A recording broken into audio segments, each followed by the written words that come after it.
वालेकुम सलाम। भाई मौसम बहुत अच्छा है। अच्छा भाई मौसम बड़ा अच्छा, इधर आओ। इनका मतलब है मेरा बेटा बाहर खेल रहा था, हैं? अच्छा ये बताओ कि क्या बनोगे तुम? पायलट। पायलट, वो जो जहाज चलाता है? अच्छा अच्छा अच्छा। फौजी भी। ओए साथ फौजी भी, वो जो जंग करता है मुल्क के लिए। डॉक्टर भी। ओए डॉक्टर भी बनेगा भाई, पायलट भी, फौजी भी, डॉक्टर भी। लेकिन ये सब कुछ बन जाना, लेकिन सबसे पहले तुम अच्छे इंसान बनोगे।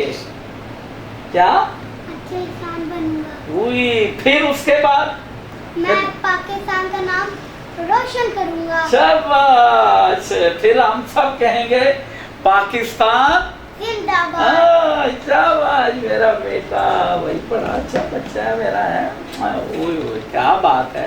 हर बच्चे की सोच ऐसे ही होनी चाहिए, मुल्क के लिए, खिदमत के लिए, हैं? बच्चों को अच्छी तरबियत देनी चाहिए। माँ बाप को चाहिए अपने बच्चे को अच्छी सोच दें।